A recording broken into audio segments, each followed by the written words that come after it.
Dan pemirsa, untuk mengetahui proses rekonstruksi pembunuhan Brigadir Joshua, kita telah terhubung dengan Yasmin Atania di rumah pribadi Verdi Sambo di Jalan Saguling, Jakarta. Selamat sore Yasmin, seperti apa jalan rekonstruksi pagi tadi hingga sore hari ini? Benarkah tim kuasa hukum keluarga Brigadir J ditolak masuk ke lokasi? Baik, selamat sore April dan juga pemirsa. Sebelumnya dapat kami informasikan bahwa sekitar pukul 17:11 waktu Indonesia Barat, kami melihat Putri Chandrawati telah kembali ke rumahnya, ke rumah pribadinya di Jalan Saguling 3 ini setelah selesai melakukan proses rekonstruksi di lokasi yang kedua atau tepatnya di Duren 3, Jakarta Selatan. Adapun memang untuk rekonstruksi ini dilakukan di dua tempat selain di rumah pribadi dan juga di rumah dinas yang merupakan TKP pembunuhan berencana terhadap Brigadir Joshua Huta Barat. Adapun untuk yang pertama, rekonstruksi dilakukan di rumah Saguling 3 ini, yang mana sudah dimulai sejak pukul 10 hingga pukul 14 waktu Indonesia Barat, kurang lebih selama 4 jam. Ada sebanyak 51 adegan atau reka adegan yang diperagakan, diantaranya mencakup penggambaran peristiwa pada saat terjadi di rumah Magelang dan juga pada saat tanggal 8 dan juga pasca pembunuhan 8 Juli maksud kami, dan juga pasca pembunuhan terhadap Brigadir Joshua. Ini ada sekitar 25 reka adegan. Dan tadi ada beberapa hal menarik yang kami dapati saat memantau proses rekonstruksi, yang mana pada saat reka adegan yang mempertemukan antara Verdi Sambo dengan Baradae, ini Baradae, maksud kami Verdi Sambo ini digantikan oleh peran pengganti, ataupun sebaliknya pada saat ada peran dari, maksudnya ada adegan dari Verdi Sambo gitu yang dikhususkan untuk menguak terkait dengan reka adegan terhadap Verdi Sambo, ini digantikan dengan peran pengganti. Namun kami masih belum mengetahui lebih lanjut alasan dari adanya peran pengganti tersebut.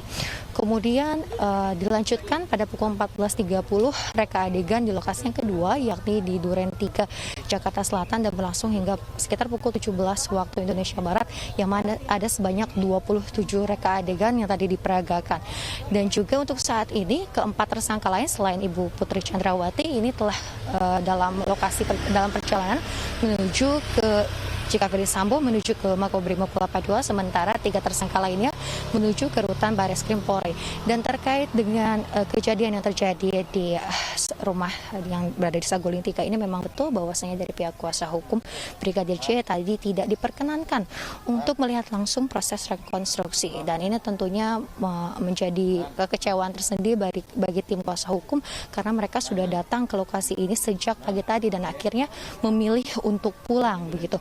Dan berdasarkan keterangan dari Dirtipidum Polri Brigjen Pol Andirian Jayadi, menyampaikan alasan tidak diizinkannya kuasa hukum dari Brigadir J untuk melihat secara langsung proses rekonstruksi ini dikarenakan kuasa hukum korban memang tidak wajib hadir pada saat proses rekonstruksi. Jadi rekonstruksi ini hanya melibatkan beberapa pihak, termasuk penyidik, kemudian jaksa penuntut umum, kemudian tersangka dan juga kuasa hukum tersangka. April.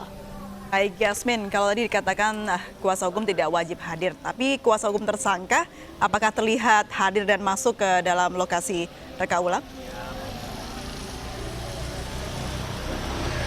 Ya, April dan juga pemirsa, tentu saja kuasa hukum tersangka ini diperkenankan untuk masuk, dan hal tersebut tadi yang membuat kecewa dari tim kuasa hukum Brigadir Joshua, yang mana sebelumnya dari Kapolri menyebutkan bahwa memang untuk proses dari rekonstruksi ini akan berjalan secara transparan. Namun ternyata pada saat tim kuasa hukum tiba di rumah Saguling 3 ini, mereka tidak diizinkan untuk masuk untuk melihat secara langsung proses rekonstruksi dari rangkaian pembunuhan berencana terhadap Brigadir Joshua ini. April. Baik, terima kasih Raisana. Terima kasih Yasmin Atania sudah bergabung bersama kami. Selamat bertugas kembali.